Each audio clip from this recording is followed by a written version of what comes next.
Guys, welcome back to my channel एमाई inspiration. कैसे हैं आप सभी। तो चलिए आज इस वीडियो में ना मैं आपको कुछ फ्यूचर से रिलेटेड बताने वाली हूँ या आपकी डिसीजन मेकिंग में हेल्प करने वाली हूँ। अगर आप सोच रहे हो कि इंजीनियरिंग करने के बाद आप क्या करो और क्या नहीं, ठीक है। तो चलिए आज इस वीडियो को स्टार्ट करते हैं।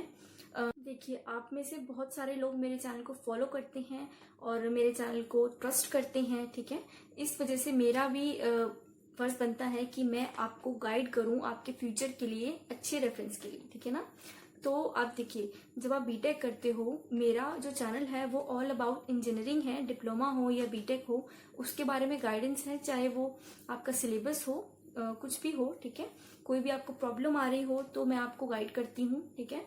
आपका जो ट्रस्ट है ना मुझ पे, वो बहुत ज्यादा, जिसे कहते हैं ना, बहुत ज्यादा कीमती है, प्रेशियस है मेरे लिए, ठीक है। तो आज इसी बात को ध्यान में रखते हुए मैं आपको गाइड करती हूँ आपके फ्यूचर के लिए, ठीक है।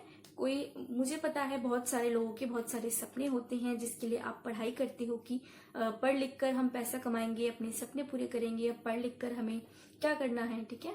तो पढ़ लिख कर एक ऑप्शन होता है आपके पास। अगर आप इंजीनियरिंग कर रहे हो तो आप बहुत सारे एग्जाम्स दे सकते हो, जैसे गेट एग्जाम दे सकते हो या फिर आईईएस का एग्जाम दे सकते हो, इंडियन इंजीनियरिंग सर्विसेज, ठीक है।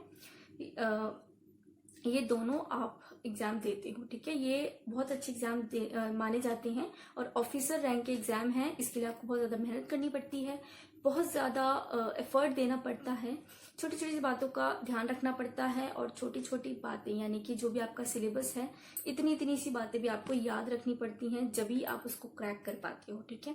तो आप में बहुत सारे बच्चों के मन में ना ये सवाल आ जाता है कि हम आईएएस करें या फिर आईईएस की तरफ जाएं, ठीक है ना। बहुत सारे बच्चे कंफ्यूज हो जाते हैं, आईईएस या आईएएस, ठीक है। आईएएस करें, आईएएस का एग्जाम क्रैक करें या फिर आईएएस का। तो चलिए आज मैं आपको इसके बारे में सोल्यूशन देने वाली हूँ। दोनों के बीच में कंपेयर किया मैंने, डिफरेंसेस शेयर की, जो रिजल्ट है ना वो आप लोग के सामने मैं यहाँ पर दे रही हूँ, ठीक है। तो आज इस वीडियो में ना दोनों का कंपैरिजन करते हैं कि कितने प्रोज। देखिए, हर चीज के ना अपने प्रोज एंड कॉन्स होते हैं, ठीक है ना। हर चीजों में पॉजिटिव भी होता है, नेगेटिव भी होता है। ऐसे ही आईएएस में भी कुछ नेगेटिव है, कुछ पॉजिटिव भी है, और आईएएस में भी कुछ पॉजिटिव है तो कुछ नेगेटिव भी है। तो चलिए कंपैरिजन करते हैं। सबसे पहले इसकी एब्रीविएशन से स्टार्ट करते हैं। आईएएस का दोनों ही ऑफिसर रैंक के एग्जाम्स हैं, ठीक है। दोनों ही पोस्ट ही ऑफिसर्स की हैं।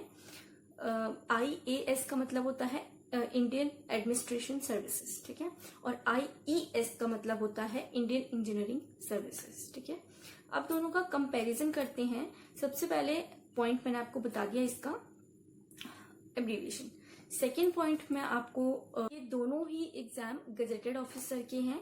Group A, category A job है दोनों में ही, ठीक है। और जो आईईएस है ना, इंजीनियरिंग वाली, उसमें एक टेक्निकल, एक स्पेसिफाइड, एक आपको टेक्निकल डिपार्टमेंट सौंप दिया जाता है, ठीक है। आईएएस में आपको ज्यादा फेम मिलता है, रिस्पेक्ट मिलती है, बल्कि आईईएस में ज्यादा आपके पास फेम नहीं होता, क्योंकि आप टेक्निकल चीजों में आपको घुसा दिया जाता है अच्छी तरीके से, ठीक है। आईएएस में आपको पब्लिक इंटरफेरेंस ज्यादा मिलता है, आईईएस में कम मिलता है, ठीक है। आईएएस में आपको ज्यादा पब्लिक से डील करना पड़ता है, आईईएस में नहीं करना पड़ता है। दोनों ही एग्जाम यूपीएससी कंडक्ट करता है, ठीक है। और दोनों के लिए आप आईएएस के लिए ग्रेजुएट होना आपका जरूरी है, और जो आईईएस के लिए आपको बीटेक होना जरूरी है। आपके पास डिग्री होनी चाहिए। दोनों में से कोई भी हो सकती है, आपके पास रेगुलर भी हो सकती है या फिर एएमआई भी हो सकती है। मैंने आपको दिखाया भी था कि एएमआई जो 2013 से या उससे पहले वाले हैं ना, वो अप्लाई कर सकते हैं, जिनका एडमिशन 2013 से पहले हुआ है। वो आईईएस या आईएएस के लिए दोनों के लिए एलिजिबल है। आपका उसमें क्राइटेरिया लिखा हुआ है कि सेक्शन ए और सेक्शन बी दोनों पास होनी चाहिए फ्रॉम एएमआई। एज लिमिट दोनों के लिए सेम दी गई है, 21 to 30 ईयर्स, और उसके लिए भी 21 to 30 ईयर्स। इसके अलावा दोनों ही एग्जाम में 3 स्टेज पास करनी होती हैं, ठीक है। First is prelims, and second is main exam, and third is आपका जो फाइनल इंटरव्यू होता है। दोनों ही एग्जाम में ये तीनों स्टेजेस सेम होती हैं। इसके अलावा आप दोनों ही एग्जाम को ऑनलाइन एप्लीकेशन फॉर्म भर सकते हो। IAS में आपकी जो फीस लगती है वो लगती है 100 रुपीज। ठीक है, ये 100 रुपीज जनरल कैटेगरी के लिए है। ठीक है, और जो IES है उसमें आपके रुपीज लगते हैं 200 रुपीज। ठीक है, मैं आपको छोटा से छोटा और बड़े से बड़ा कंपैरिजन करके बता रही हूँ यहाँ पर। ठीक है, तो ये मत कहना कि ये बात कौन बताता है। ठीक है, मैं एप्लीकेशन फॉर्म की फीस से लेकर के छोटे से बड़े हर चीज आपको बता रही हूँ, ताकि आपको पूरा का पूरा जो सार है ना वो एक ही वीडियो में मिल जाए। अब बात करते हैं सिलेबस की। ठीक है, जो सिलेबस का क्वेश्चन होता है ना, ये बहुत सारे बच्चे करते हैं। ठीक है, सिलेबस में क्या होता है, IAS में यानी कि इंडियन एडमिनिस्ट्रेशन सर्विसेज में सिलेबस बहुत ज्यादा वास्ट होता है, यानी कि बहुत बड़ा होता है। आपको सब्जेक्ट सिलेक्ट करने पड़ते हैं, और वो सब्जेक्ट मतलब एक ज्योग्राफी का मतलब है पूरे वर्ल्ड में जितनी भी ज्योग्राफी है उसके बारे में आपको पता होना चाहिए, नेशनल लेवल पे, इंटरनेशनल लेवल पे, सब कुछ। ठीक है, बहुत ज्यादा वास्ट होता है, आप इतनी नॉलेज इकट्ठी करनी पड़ती है ना आपको कि बस। ठीक है, और IES में आपका जो सिलेबस है ना वो फिक्स्ड होता है, आपके इंजीनियरिंग लेवल तक ही होता है। जो आपने डिप्लोमा और बीटेक में पढ़ा होता है उन्हीं चीजों में से आपका एग्जाम आता है। ठीक है, इसके अलावा जो प्रीलिम्स होते हैं दोनों के, उसमें दोनों में ही दो पेपर होते हैं। ठीक है, एक जनरल करंट अफेयर्स का, IAS में एक जनरल करंट अफेयर्स आएंगे, जनरल स्टडीज आएगी, और CSAT। ठीक है, IES में आपका जो प्रीलिम्स में आपके दो एग्जाम्स होते हैं। सबसे पहले जो होता है वो होता है जनरल स्टडीज, और जो दूसरा होता है इसमें ही आता है वो इंजीनियरिंग एप्टीट्यूड। ठीक है, और जो पेपर 2 होता है IES में, तो उसमें आपको जितना भी आपका इंजीनियरिंग डिसिप्लिन है ना वो आता है, यानी कि आपका इंजीनियरिंग का सिलेबस MCQ। ठीक है, दोनों में ही जो प्रीलिम्स होते हैं ना, IAS और IES में दोनों में जो प्रीलिम्स होते हैं ना वो MCQs होते हैं, यानी कि मल्टीपल चॉइस क्वेश्चन। आपको 4 ऑप्शन दिए जाते हैं, आपको एक सिलेक्ट करना होता है। IAS में जो मेंस होता है ना उसमें आपको 9 पेपर देने पड़ते हैं, रेदर देन जो IES है उसमें आपको मेंस में सिर्फ 2 एग्जाम्स देने पड़ते हैं। अलावा मैंने आपको बताया जॉब में आपको IAS में लोगों से ज्यादा डील करना पड़ता है, IES में कम डील करना पड़ता है। बात करते हैं प्रिपरेशन टाइम की, यानी कि जितनी भी तैयारी है इस एग्जाम की IAS में आपको लग जाते हैं 10 to 12 मंथ्स, यानी कि 1 साल आपको पढ़ना पड़ता है जब जाके आपकी तैयारी होती है। IES में आप 7 to 8 मंथ्स में आप पूरी प्रिपरेशन कर सकते हो।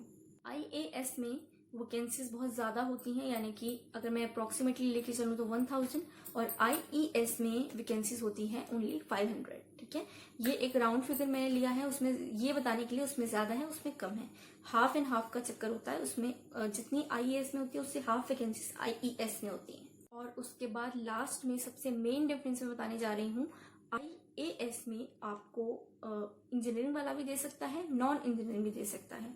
ठीक है, बट जो इंजीनियरिंग वाले दे रहे हैं ना उसमें सिर्फ इलेक्ट्रिकल, मैकेनिकल एंड सिविल, ये 3 ट्रेड्स के दे सकते हैं, और इलेक्ट्रॉनिक्स एंड टेलीकम्युनिकेशन वाले IAS का एग्जाम नहीं दे सकते। ठीक है, उसमें लिखा हुआ है, आप गूगल पे सर्च करके देख सकते हो। और IES में आप इंजीनियरिंग आपने किसी भी ट्रेड से करी हो, इंक्लूडिंग इलेक्ट्रॉनिक्स एंड टेलीकम्युनिकेशन, आप कोई भी इंजीनियरिंग करी हो तो आप एलिजिबल हो जाते हो IES के लिए। दोनों ही एग्जाम्स के लिए जरूरी है कि आप इंडियन सिटीजन होने चाहिए। होपफुली वीडियो आपके लिए हेल्पफुल होगी, और हेल्पफुल है तो प्लीज वीडियो को लाइक जरूर कीजिएगा, चैनल को सब्सक्राइब जरूर कीजिएगा, बेल आइकन के साथ कीजिएगा, और इस वीडियो को शेयर भी जरूर कर दीजिएगा। मिलती हूँ नेक्स्ट वीडियो में एक और वीडियो के साथ, एक और इन्फॉर्मेटिव वीडियो के साथ। तो और लाइक शेयर सब्सक्राइब जरूर कर दीजिएगा। मिलती हूँ नेक्स्ट वीडियो में, जब तक के लिए bye, take care and thanks for watching, thanks for giving your precious time to my video.